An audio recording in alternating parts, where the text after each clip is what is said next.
Hi, this is Jessica, the manager at the Troll Memorial Library, and I am reading chapter 26, The Story Club is Formed. Junior Avonlea found it hard to settle down to humdrum existence again. To Anne in particular, things seemed fearfully flat, stale, and unprofitable after the goblet of excitement she had been sipping for weeks. Could she go back to the former quiet pleasures of those faraway days before the concert? At first, as she told Diana, she did not really think she could. I'm positively certain, Diana, that life can never be quite the same again as it was in those olden days, she said mournfully, as if referring to a period of at least 50 years back. Perhaps after a while I'll get used to it, but I'm afraid concerts spoil people for everyday life. I suppose that is why Marilla disapproves of them. Marilla is such a sensible woman. It must be a great deal better to be sensible.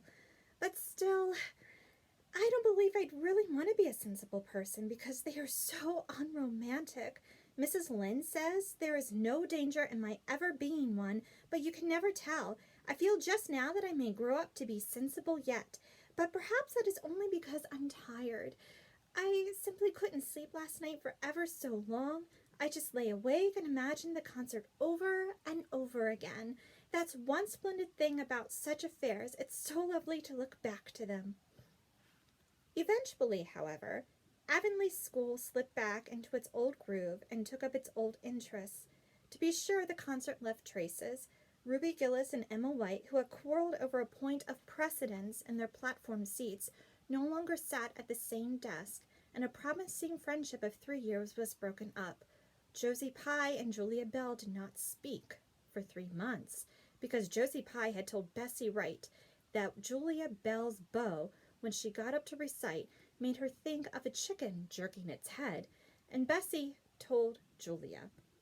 None of the Sloanes would have any dealings with the Bells, because the Bells had declared that the Sloanes had too much to do in the program, and the Sloanes had retorted that the Bells were not capable of doing the little they had to do properly. Finally, Charlie Sloane fought Moody Spurgeon McPherson because Moody Spurgeon had said that Anne Shirley put on airs about her recitations, and Moody Spurgeon was licked. Consequently, Moody Spurgeon's sister, Ella May, would not speak to Anne Shirley all the rest of the winter. With the exception of these trifling frictions, work in Miss Stacy's little kingdom went on with regularity and smoothness. The winter weeks slipped by. It was an unusually mild winter, with so little snow that Anne and Diana could go to school nearly every day by way of the birch path. On Anne's birthday, they were tripping lightly down it, keeping eyes and ears alert amid all their chatter, for Miss Stacy had told them that they must soon write a composition on a winter's walk in the woods, and it behooved them to be observant.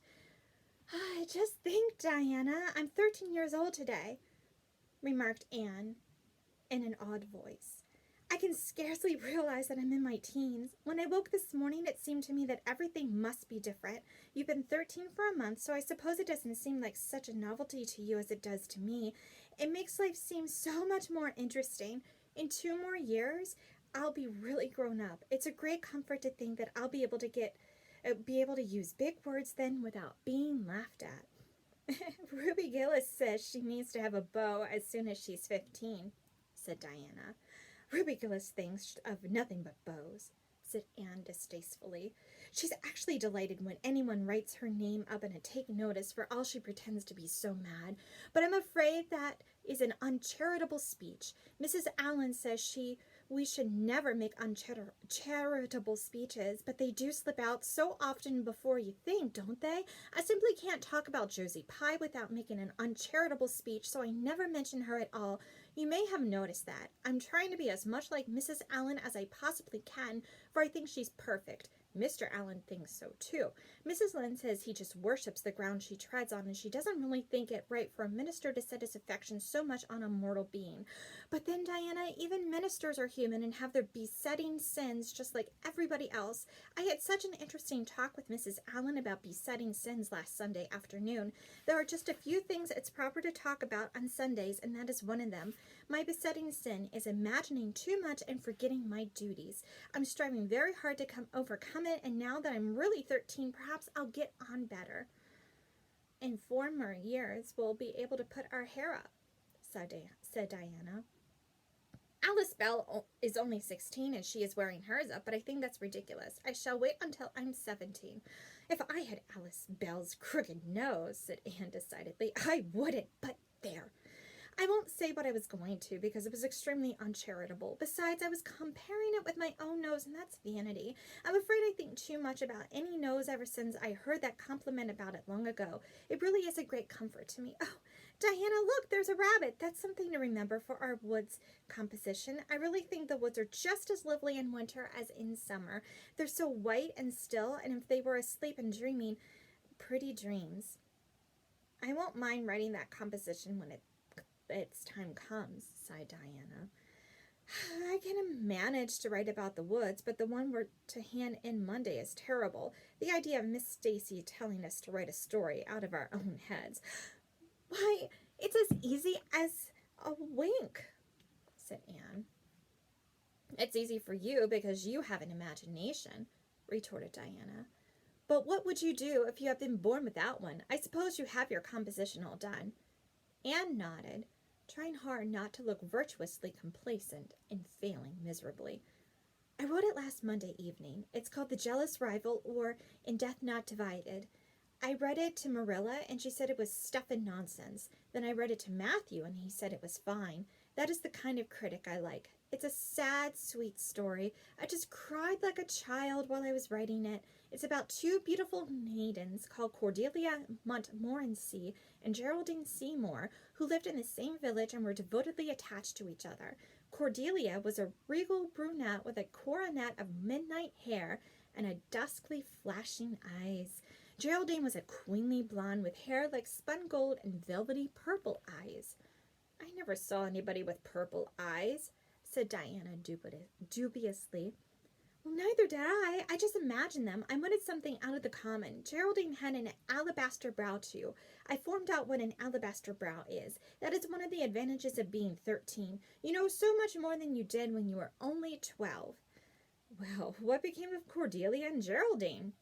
Asked Diana, who was beginning to feel rather interested in their fate. They grew in beauty side by side until they were 16. Then Bertram de Vere came to their native village and fell in love with the fair Geraldine. He saved her life when her horse ran away with her in a carriage and she fainted in his arms, and he carried her home 3 miles because, you understand, the carriage was all smashed up. I found it rather hard to imagine the proposal because I had no experience to go by. I asked Ruby Gillis if she knew anything about how men proposed because I thought she'd likely be an authority on the subject, having so many sisters married. Ruby told me she was hid in the hall pantry when Malcolm Andrews proposed to her sister Susan. She said Malcolm told Susan that his dad had given him the farm in his own name and then said, "What do you say, darling pet, if we get hitched this fall?" And Susan said, "Yes, no, I don't know, let me see." And there they were, engaged as quick as that. But I didn't think that sort of a proposal was a very romantic one. So in the end, I had to imagine it out as well as I could. I made it very flowery and poetical, and Bertram went on his knees, although Ruby Gillis says it isn't done nowadays. Geraldine accepted him in a speech a page long. I can tell you I took a lot of trouble with that speech. I rewrote it 5 times, and I look upon it as my masterpiece. Bertram gave her a diamond ring and a ruby necklace and told her they would go to Europe for a wedding tour, for he was immensely wealthy. But then, alas, shadows began to darken over their path. Cordelia was secretly in love with Bertram herself, and when Geraldine told her about the engagement, she was simply furious, especially when she saw the necklace and the diamond ring. All her affection for Geraldine turned to bitter hate, and she vowed that she should never marry Bertram. But she pretended to be Geraldine's friend the same as ever. One evening they were standing on the bridge over a rushing turbulent stream, and Cordelia, thinking they were alone, pushed Geraldine over the brink with a wild mocking ha ha ha ha. But Bertram saw it all, and he at once plunged into the current, exclaiming, "I will save thee, my peerless Geraldine." But alas, he had forgotten he couldn't swim, and they were both drowned, clasped in each other's arms. Their bodies were washed up ashore soon afterwards. But They were buried in one grave, and their funeral was most imposing, Diana. It's so much more romantic to end a story up with a funeral than with a wedding. As for Cordelia, she went insane with remorse and was shut up in a lunatic asylum. I thought that was a poetical retribution for her crime. How perfectly lovely, sighed Diana, who belonged to Matthew's School of Critics. I don't see how you can make up such thrilling things out of your own head, Anne. I wish my imagination was as good as yours. It would be if you'd only cultivate it, said Anne cheeringly. I've just thought of a plan, Diana. Let you and I have a story club all our own and write stories for practice. I'll help you along until you can do them by yourself. You ought to cultivate your imagination, you know. Miss Stacy says so, only we must take the right way. I told her about the haunted wood, but she said we went the wrong way about it in that. This was how the story club came into an existence. It was limited to Diana and Anne at first, but soon it was extended to include Jane Andrews and Ruby Gillis, and one or two others who felt that their imaginations needed cultivating. No boys were allowed in it, although Ruby Gillis opined that their admission would make it more exciting, and each member had to produce one story a week. It's extremely exciting, Anne told Marilla. Each girl has to read her story out loud, and then we talk it over. We are going to keep them all secretly and have them to read at our descendants. We each write under a nom de plume. Mine is Rosamond Montmorency. All the girls do pretty well. Ruby Gillis is rather sentimental. She puts too much lovemaking into her stories, and you know too much is worse than too little. Jane never puts any, because she says it makes her feel so silly when she has to read it out loud. Jane's stories are extremely sensible. Diana puts too many murders into hers. She says most of the time she doesn't know what to do with the people, so she kills them off to get rid of them. I mostly always have to tell them what to write about, but that isn't hard, for I have millions of ideas. I think this story writing business is the foolishest yet, scoffed Marilla. You'll get a pack of nonsense into your heads and waste time that should be put on your lessons. Reading stories is bad enough, but writing them is worse. But we're so careful to put a moral into them all, Marilla, explained Anne. I insist upon that the good people are rewarded and all the bad ones are suitably punished. I'm sure that must have a wholesome effect. The moral is the great thing. Mr. Allen says so. I read one of my stories to him and Mrs. Allen, and they both agree that the moral was excellent. Only they laughed in the wrong places. I like it better when people cry. Jane and Ruby almost always cry when it comes to the pathetic parts. Diana wrote her Aunt Josephine about our club, and her Aunt Josephine wrote back that we were to send her some of our stories. So we copied out 4 of our very best and sent them.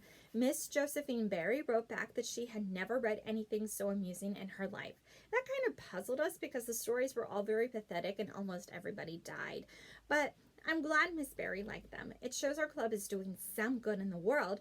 Mrs. Allen says that ought to be our object in everything. I do really try to make it my object, but I forget so often when I'm having fun. I hope I shall be a little like Mrs. Allen when I grow up. Do you think there is any prospect of it, Marilla?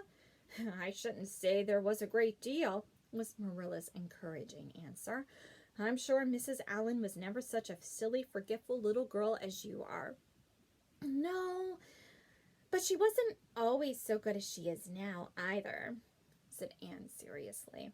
She told me so herself. That is, she said she was a dreadful mischief when she was a girl and was always getting into scrapes. I felt so encouraged when I heard that. Is it very wicked of me, Marilla, to feel encouraged when I hear that other people have been bad and mischievous? Mrs. Lynde says it is. Mrs. Lynde says she always feels shocked when she hears of anyone ever having been naughty, no matter how small they were. Mrs. Lynde says she once heard a minister confess that when he was a boy he stole a strawberry tart out of his aunt's pantry, and she never had any respect for that minister again. Now, I wouldn't have felt that way. I'd have thought that it was a real noble of him to confess it, and I'd have thought what an encouraging thing it would be for small boys nowadays who do naughty things and are very sorry for them to know that perhaps they may grow up to be ministers in spite of it. That's how I'd feel, Marilla. The way I feel at present, Anne, said Marilla, is that it's high time you had those dishes washed. You've taken half an hour longer than you should with all your chattering. Learn to work first. and talk afterwards.